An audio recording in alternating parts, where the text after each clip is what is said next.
በስመ አብ ወወልድ ወመንፈስ ቅዱስ አሃዱ አምላክ። አደረ ላዕሌሃ ቃል ሥጋ ኮነ ወተወልደ እምኔሃ።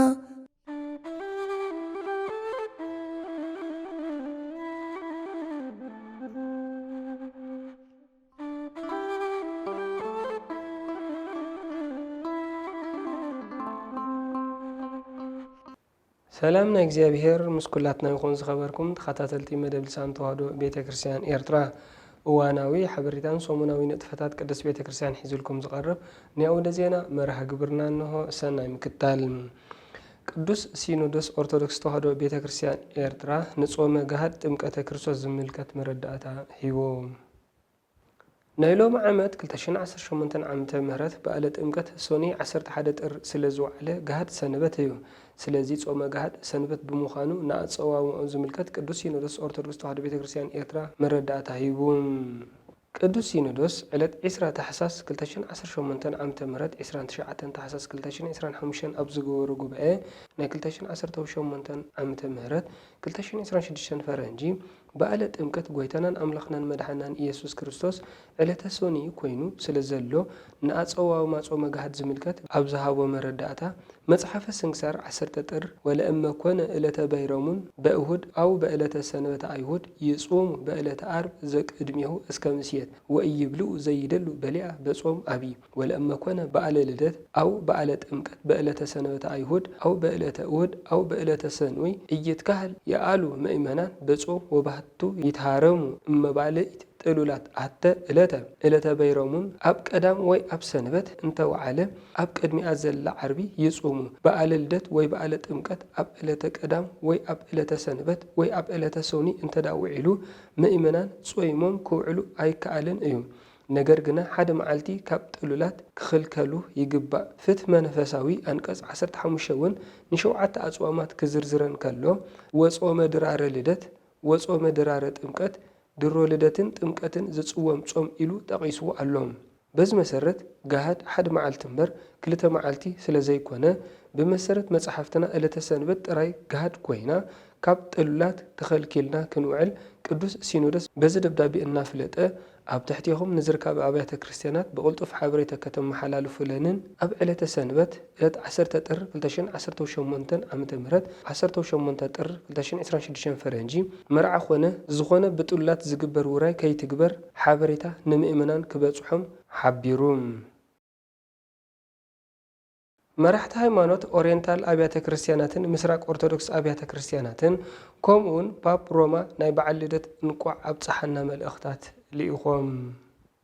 ናብ ሻርሻይ ፓትርያርክ ወረሰ ሊቃነ ጳጳሳት ኦርቶዶክስ ተዋህዶ ቤተክርስቲያን ሃገር ኤርትራ ዝኾኑ ብፁዕ ቅዱስ ኣቡነ ባስልዮስ ቀዳማዊ ብምኽንያት በዓለ ልደት ናይ እንቋዕ ኣብፀሓኩም መልእኽታት ብመራሕቲ ሃይማኖት ኦሪየንታል ኣብያተ ክርስቲያናት ማለት ብፁዕ ቅዱስ ፖፕ ቴዎድሮስ ፓትርያርክ ዘመንበረ ማርቆስ፣ ብፁዕ ቅዱስ አቡነ ካቶሊኮስ አራም ቀዳማይ ፓትርያርክ አርመን ቤተክርስቲያን፣ ብፁዕ ቅዱስ አቡነ አግናጥዮስ ኤፍሬም ዘካ ፓትርያርክ ቤተክርስቲያን ሶርያ፣ ብፁዕ ቅዱስ አቡነ ማርቶማ ባስልዮስ ፓትርያርክ ማላንካራ ህንድ ቤተክርስቲያን፣ ብፁዕ ቅዱስ አቡነ ማትያስ ፓትርያርክ ቤተክርስቲያን ኢትዮጵያ ሰናይ ትምኒታት ልኢኾም።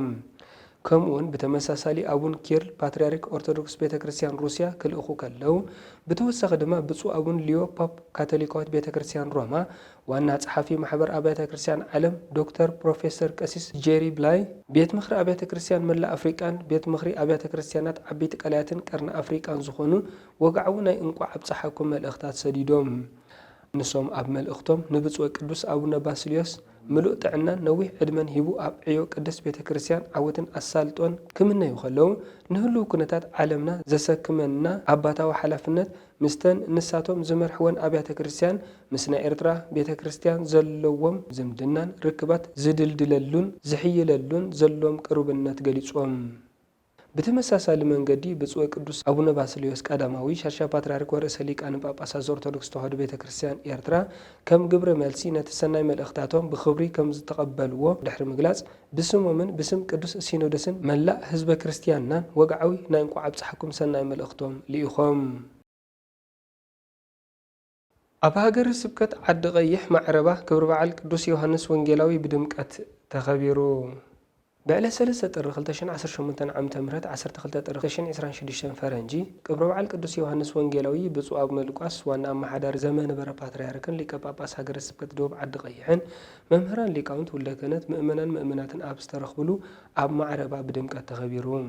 ሊቃውንት ካብ ድሮት ዕለት መዝሙር ዳዊትን ቅንያትን ብምስናይ ስርዓት ዋዜማ ፈጺሞም ካብዚ መቐጻል ድማ ምሸት ደወል ቤተክርስትያን ተደዊሉ ሊቃውንት ምስ ተጋብኡ ብዝተፈላለዩ ወረባትን ሸብሸቦን ክሳብ ሰዓታት ቅዳሴ ዝበጽሕ ስምዐ ጽድቅ ኮንከ ወልደ ነጎድጓድ ወበእንተዝ ተሰመይከ አቡ ቀለምሲስ እናበሉ ብግሩም ስብሃተ ማህሌት ከመስግኑ ሓዲሮም። ብድሕሪ እዚ ብመሪሕነት ብፁዕ ኣቦና መጽሓፍተ ተኣምርን ጸሎተ ኪዳንን ምስ በጽሐ ስርዓተ ቅዳሴ ተሰሪዑ። ስርዓተ ወደተ ታቦት ንምፍጻም ድማ ታቦት ብቡራኬ ብፁዕ ኣቦና መስቀል ማይጠንትን ብዝሓዙ ለባስያን ወልደ ክህነት ብመዝሙርን ሸብሸቦን መምህራን ሊቃውንት ብምህላ ምእመናትን ተዓጂቡ ኣብ ዝተዳለውሉ ኣውደ ምሕረት ምስ ቆመ ሊቃውንት ለዘብ ብምልዛብ ኣሸብሽቦም።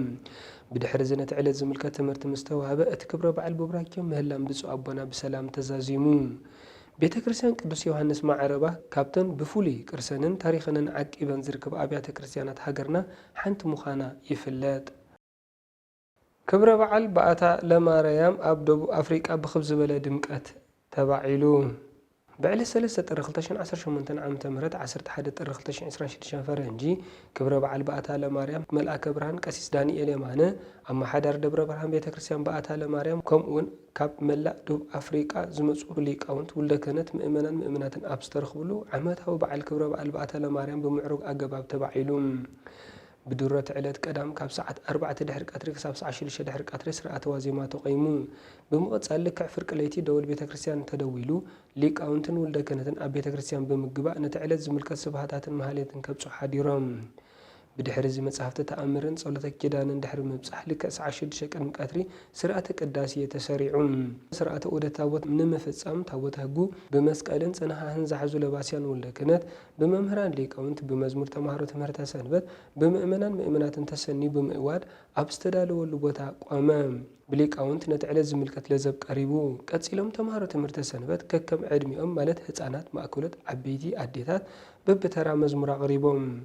ብድሕሪ እዚ ኣመናዊት መቅደስ ናብ ቤተ መቅደስ ብዝብል መሪሕ ቃል ኣዴና ቅድስተ ቅዱሳን ድንግል ማርያም ብወለዳ ተዓጂባ ናብ ቤተ መቅደስ ዝኣተወትሉ ታሪክ ዝገልጽ ትምህርቲ ንምእመናን ተዋሂቡ። ኣብ መወዳእታ ነቲ በዓል ከማዕርጉ ካብ ርሑቕን ቀረባን ዝመፁ ምእመናንን ገበርቲ ሰናይን ቃል መስጋና ብኣማሓዳር ናይቲ ደብሪ መልአከ ብርሃን ቀሲስ ዳንኤል የማነ ምስ ተዋህበ እቲ ክብረ በዓል ብጸሎተ ምህላ ተዛዚሙ። ክብረ በዓል ግዝረት ጎይታናን ኣምላኽናን መድሓናን ኢየሱስ ክርስቶስ ብኽብ ዝበለ ድምቀት ተኸቢሩ። በዕለ 6 ጥሪ 2018 ዓ.ም 14 ጥሪ 2026 ፈረንጂ በዓል ግዝረት ጎይታናን ኣምላኽናን መድሓናን ኢየሱስ ክርስቶስ ኣብ ኩለን ኣድባራት ብስብሃተ ማህሌትን ቅዳሴን ክዝከር ከሎ ብፍሉይ ከዓ መራሒ ስራሕ ሃገረ ስብከት ድባርዋ ሊቀ ካህናት ቀሲስ ተስፋይ መኮነን ገዳማውያን ኣቦታት ሊቃውንቲ መምህራን ወልደ ክህነት ሰበስልጣን መንግስትን ምእመናትን ኣብ ዝተረኽብሉ ኣብ ደብረ ታቦር ቤተ ክርስቲያን ኢየሱስ ሽከቲ ብድምቀት ተኸቢሩ። ሊቃውንቲ መምህራን ካብ ድሮት ዕለት ዘይስእልዎም ለህፃናት በውስተ ማህፀን ወረደ እምሰማይ ዲበ ምድር እናበሉ ዋዜማ ብምጅማር ምዝተፈላለዩ ስብሃታትን መዝሙረ ዳዊትን ብምስናይ ዝግባእ ስርዓተ ዋዜማ ፈጺሞም። ምሸት ደወል ቤተ ክርስቲያን ተደዊሉ ሊቃውንት ኣብ ቤተ ክርስቲያን ምስ ተጋብኡ ድማ ክሳብ ሰዓታት ጸሎተ ኪዳን ዝበጽሕ ነገረ ልደትን ግዝረትን ጎይታና ኢየሱስ ክርስቶስ ብዝገልጹ ዝተፈላለዩ ወረባትን ሸብሸቦን ብግሩም ስብሃተ ማህሌት ከመስግኑ ሓዲሮም።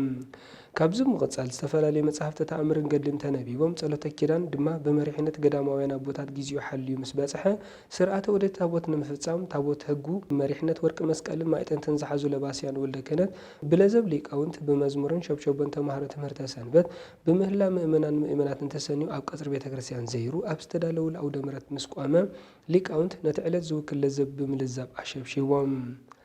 ካብዚ መቐጻል ተማሃሮ ትምህርተ ሰንበት መዝሙር ምስ ኣቕረቡ መሪጌታ ኪዳነ ማርያም ነጋሲ ነቲ ዕለት ዝሰማዕ ሰፊሕን መሳጥን ናይ ዕለት ትምህርቲ ምሂሮም። ኣብ መወዳእታ ድማ ቃል ምስጋና ሰበካ ጉባኤ ብኣማሓዳር ናይቲ ደብሪ ቀሲስ መርሃዊ ተስፋ ሚካኤል ምስ ተነበ እቲ ክብረ በዓል ምህላ ብምግባር ብማሕተም ኩሉ ጸሎታት ብዝኾነ ጸሎተ ቅዳሴ ተዛዚሙ። እምበኣር ክቡራት ተኸታተልቲ ንሎሚ ዝበልናዮም ዜናዊ መሰናዶታት እዞም ክትከታተልዎም ጸናሕኩም እዮም ነይሮም። ኣብ ዝመጽእ ሰሙን ብኻልእ ዜናዊ መሰናድኦ ክሳብ ንራኸብ ሰላም እግዚአብሔር ምስኩላትና ይኹን።